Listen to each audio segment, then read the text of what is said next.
Bonjour tout le monde, j'espère que vous allez bien et que vos fêtes de fin d'année se sont bien passées. Je vous souhaite une très bonne année et aujourd'hui on se retrouve pour parler des fêtes de fin d'année japonaises. Noël au Japon, c'est un peu comme dans tous les autres pays en fait.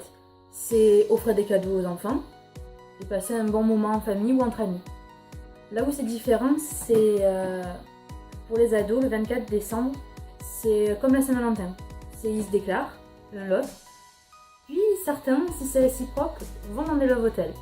Ouais, ça, je dois l'avouer, c'est un peu différent par rapport à nous. Là où c'est différent aussi par rapport à notre culture, si on peut appeler ça culture, c'est qu'ici, le soir, on doit manger, on fait des gros plats, on fait des dindes, on fait des patates, des haricots. Eux, là-bas, c'est du KFC. Oui, KFC le soir du réveillon de Noël ou le soir de Noël tout simplement. Et ouais. Alors, il faut savoir que le nouvel an commence très tôt au Japon. C'est-à-dire que le 25 décembre c'est fini, Noël on n'en parle plus, les décorations c'est rangé, ça y est c'est au placard, on les ressort dans un an. Et dès ce jour-là, dès le 25 ou le 26 décembre, on commence à préparer le nouvel an. Certains Japonais prennent leurs vacances à partir de ce moment-là, jusqu'au 5 janvier, parce que c'est l'une des fêtes en fait la plus importante au Japon. Et il faut que toutes les dettes soient payées avant le 31 décembre. Et pour ça, en fait, on organise des bonenkai, c'est-à-dire des soirées entre amis et collègues, où on va oublier l'année qui vient de passer. Et on va repartir sur de nouvelles bases. Parce que oui, les Japonais aiment bien commencer la nouvelle année avec de bonnes résolutions. Donc, ils vont aussi nettoyer leur maison de fond en comble. Ils vont tout faire pour que tout soit beau et bien pour commencer l'année. Ils vont aussi, pendant cette période, orner leur maison de décoration et d'offrandes. Comme par exemple les kadomatsu, qu'on voit ici, qui déposent devant la porte et qui va accueillir les dieux. Ou les shinemawa, qui sont des cordes qu'on voit ici et qui vont au contraire repousser les démons. Ensuite, ils mettent dans une pièce qui sert à la base de décoration, donc on appelle le tokonoma, diverses offrandes pour la mémoire de leurs ancêtres et pour les dieux, encore une fois. Donc voilà, suite à ça, le Misoka c'est fini, donc le réveillon du 31 décembre. Et pour les Japonais, il est coutume de se rendre au temple le 1er janvier à minuit, où ils vont y boire le toso. Le toso, c'est le premier saké de l'année, qui est préparé avec des herbes médicinales et qui donc est censé purifier le corps et apporter la bonne santé. Ouais, mais ça reste de l'alcool. Comment on fait? L'alcool, ça va pas, ça apporte pas la santé normalement. Mais bon, si c'est préparé avec des herbes médicinales, peut-être que bon, ça purifie et ça amène la bonne santé, qui sait.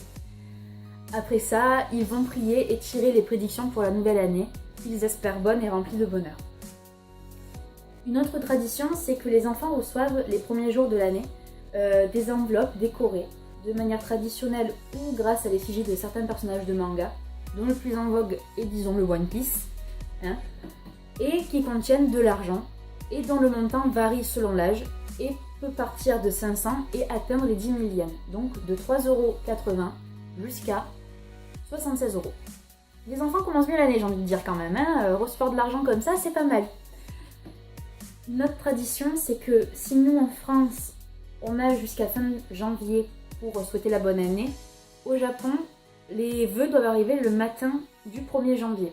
Donc les cartes, appelées les nengajo, doivent être envoyées avant le 1er janvier. Ces nengajo peuvent contenir des billets de loterie dont les Japonais raffolent, clairement. Ils adorent les jeux de hasard et c'est pour ça aussi qu'à partir du 1er janvier, on peut retrouver dans les magasins des fukubukuro. Alors les fukubukuro, ce sont des lucky bags qui contiennent beaucoup de produits et qui valent le double du prix initial. Sachant que ça peut partir de 3 000 jusqu'à 10 000 yens, donc de 22 à 76 €. Donc autrement dit, les Japonais commencent, s'ils ont de la chance, bien l'année. Et ils adorent ça parce que les jeux de hasard qui peuvent leur permettre de gagner de l'argent ou un joli voyage, comment commencer l'année mieux que ça, n'est-ce pas? Notre tradition, c'est que les premiers jours de l'année, il est coutume de ne rien faire. C'est-à-dire vraiment rien, même pas la cuisine. Donc tous les plats qu'ils vont manger les premiers jours sont préparés en avance, en famille pour la plupart. On prépare des mochis, vous savez ces petites boules de riz gluantes. On y boit l'amasake, donc un saké sucré et très peu alcoolisé. On y mange des bouillons, de la soupe miso. Tous ces petits plats basiques mais préparés en famille qui rappellent cette bonne ambiance de la nouvelle année.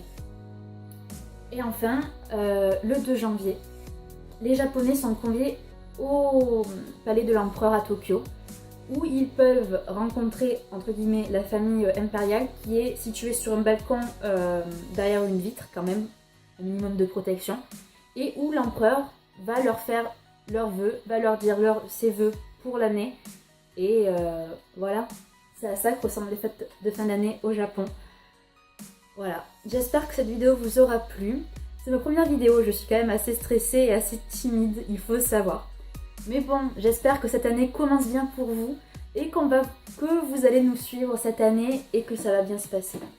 Voilà, on se retrouve dans une prochaine vidéo. Bye bye.